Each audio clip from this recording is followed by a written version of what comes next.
Hello everyone, स्वागत है आप सभी का हमारे इस YouTube channel skyway learning hub पे। आज हम यहाँ पर डिस्कस करने वाले हैं बीए और बीएससी के स्टूडेंट्स के लिए स्टैटिस्टिक्स का सिलेबस, जो कि हमारा यूपी यूनिफाइड सिलेबस है। यूपी यूनिफाइड सिलेबस का मतलब है अगर आप यूपी की किसी भी यूनिवर्सिटी के अंदर स्टैटिस्टिक्स सिलेबस बीएससी या बीए में पढ़ रहे हैं तो आप सभी स्टूडेंट्स के लिए ये सिलेबस सेम होने वाला है, ठीक है। जो कि न्यू एजुकेशन पॉलिसी में सेमेस्टर वाला पैटर्न हो गया है, तो उसमें कोई ज़्यादा फर्क नहीं है क्योंकि जो यूनिफाइड सिलेबस है वो सेम ही रहेगा। बस सेमेस्टर में क्या है, आपके 2 सेमेस्टर हो गए 1 ईयर में, ठीक है। तो first year, second year, third year syllabus वही है, बस सेमेस्टर वाइज आपकी बुक सेपरेट हो गई हैं। आप सभी लोगों से मेरी एक रिक्वेस्ट है, अगर आपने अभी तक हमारा चैनल सब्सक्राइब नहीं किया तो प्लीज़ एक बार चैनल को सब्सक्राइब कर लीजिए और अधिक से अधिक अपने फ्रेंड्स में भी ज़रूर शेयर कर दीजिए। चलिए स्टार्ट करते हैं। तो देखिए, सबसे पहले हम देखेंगे पैटर्न ऑफ एग्जामिनेशन। तो पैटर्न ऑफ एग्जामिनेशन की अगर हम बात करें तो सबसे पहले हम डिस्कस करने वाले हैं बीए वाले स्टूडेंट्स के लिए, BA part 1, BA part 2, BA part 3 वाले स्टूडेंट्स के लिए, ठीक है। तो अगर हम बीए पार्ट 1 और पार्ट 2 की बात करें तो पार्ट 1 और पार्ट 2 का जो पैटर्न है वो सेम है, ठीक है। तो फर्स्ट पार्ट की बात करेंगे बीए पार्ट 1। तो बीए पार्ट 1 में पेपर्स कितने रहेंगे आपके पास? टोटल 2 पेपर्स रहेंगे। कितने पेपर रहने वाले हैं? 2 पेपर रहने वाले हैं, ठीक है। उसके बाद अगर हम मैक्सिमम मार्क्स की बात करेंगे, हर पेपर आपका 33 मार्क्स का होने वाला है, ठीक है। 33 मार्क्स का होने वाला है। और अगर टाइम की बात करेंगे तो पेपर का टाइम कितना रहने वाला है? 3 आवर्स का पेपर आपका होगा, ठीक है। तो आपके टोटल 2 पेपर होने हैं। एक पेपर होगा 33 का और सेकंड पेपर भी होगा 33 का। और पेपर की ड्यूरेशन क्या रहने वाली? 3 घंटे रहने वाली है। अगर प्रैक्टिकल की बात करें तो प्रैक्टिकल आपके पास 34 मार्क्स का प्रैक्टिकल होने वाला है, ठीक है।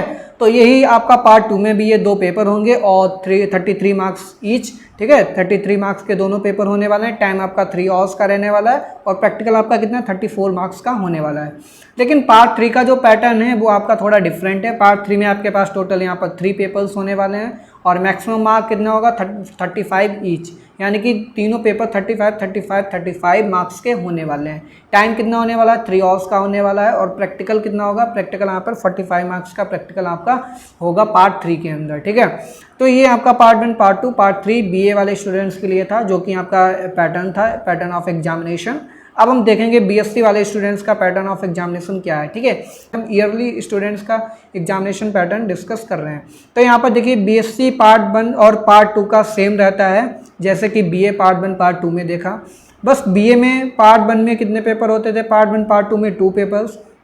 बीएससी में यहाँ पर आपके पास टोटल 3 पेपर्स होने वाले हैं। कितने पेपर होंगे? 3 पेपर्स होंगे। मैक्सिमम मार्क कितना होगा? 50 मार्क्स का होगा एक पेपर, ठीक है। और 3 घंटे का पेपर होने वाला है आपका बीएससी में भी, ठीक है। लेकिन यहाँ पर प्रैक्टिकल कितने मार्क्स का हो जाता है? 50 मार्क्स का हो जाता है। इसी तरीके से बीएससी पार्ट 2 में भी पेपर 3 होते हैं और 50 मार्क्स का एक पेपर आता है। टाइम कितना होता है? 3 आवर्स की होता है टाइमिंग एग्जामिनेशन की, और प्रैक्टिकल आपका 50 मार्क्स का होता है। लेकिन बीएससी पार्ट 3 में थोड़ा डिफरेंट है यहाँ पर पैटर्न। पेपर 3 होंगे आपके, एक पेपर 75 मार्क्स का होगा, टाइम 3 आवर्स की रहने वाली है और प्रैक्टिकल आपका 75 मार्क्स का होने वाला, ठीक है।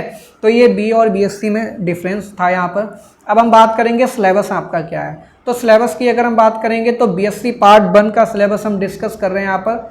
पेपर नंबर 1, तो फर्स्ट पेपर है आपका प्रोबेबिलिटी थ्योरी, सेकंड पेपर है आपका probability distribution and numerical analysis, और थर्ड पेपर आपका स्टैटिस्टिकल्स मेथड है, ठीक है। तो अगर आप बीए पार्ट 1 की बात करें तो बीए पार्ट में क्या है? पहला पेपर है आपका प्रोबेबिलिटी थ्योरी, प्रोबेबिलिटी डिस्ट्रीब्यूशन, ये पहला पेपर रहता है। और सेकंड पेपर में numerical analysis and statistical method. यानी बीए में क्या कर दिए जाते हैं? 2 पेपर कंबाइन कर दिए जाते हैं, यानी कि प्रोबेबिलिटी थ्योरी, प्रोबेबिलिटी डिस्ट्रीब्यूशन ये कंबाइन कर दिया गया टॉपिक, और न्यूमेरिकल एनालिसिस और स्टैटिस्टिकल मेथड्स ये कंबाइन कर दिया गया है, ठीक है। ये बीएससी पार्ट 1 और बीए पार्ट 1 का था। अब हम बीएससी पार्ट 2 पे चलेंगे। बीएससी पार्ट 2 में देखिए, पहला पेपर आपका स्टैटिस्टिकल इन्फेरेंस का रहता है, सेकंड पेपर आपका सर्वे सैम्पलिंग का रहता है, थर्ड पेपर आपका एनोवा। एनोवा मीन्स होता है एनालिसिस ऑफ वेरिएंस, ठीक है।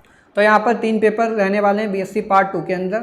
अगर हम बात करें बीए पार्ट 2, तो बीए पार्ट 2 में देखिए यहाँ पर फिर से कंबाइन कर दिए जाते हैं पेपर। तो पहला पेपर आपका statistical inference and analysis of variance रहता है, और जो सेकंड पेपर होता है survey sampling and design of experiment, ठीक है। तो कुल मिला के यहाँ पर भी आपको बीए पार्ट 2 में भी तीनों पेपर ये पढ़ने पड़ेंगे बीएससी वाले। बस ये इनका सिलेबस कंबाइन कर दिया जाता है, यानी कि कॉम्पैक्ट फॉर्म में 2 पेपर में कन्वर्ट कर दिया जाता है, ठीक है। चलिए बढ़ते हैं बीएससी पार्ट 3 के अंदर। बीएससी पार्ट 3 के अंदर देखिए पहला पेपर आपका non parametric methods and regression analysis होने वाला है, अप्लाइड स्टैटिस्टिक्स का होता है, और पेपर 3 होता है ऑपरेशन रिसर्च। 3 पेपर रहने वाले हैं बीए पार्ट 3। तो दोनों का सिलेबस सेम है। यहाँ पर बीएससी पार्ट 1 में आपका न्यूमेरिकल एनालिसिस का पेपर लगा है, ठीक है, जो कि आपको कहाँ देखने को मिलता है, बीएससी मैथ्स में देखने को मिलता है, यानी कि मैथ सब्जेक्ट में देखने को मिलेगा। और ये मैथ्स किस में होती है, पार्ट 3 यानी कि थर्ड ईयर के अंदर, ठीक है। 3 के अंदर हमने देखा एक पेपर आपका थर्ड पेपर है ऑपरेशन रिसर्च का।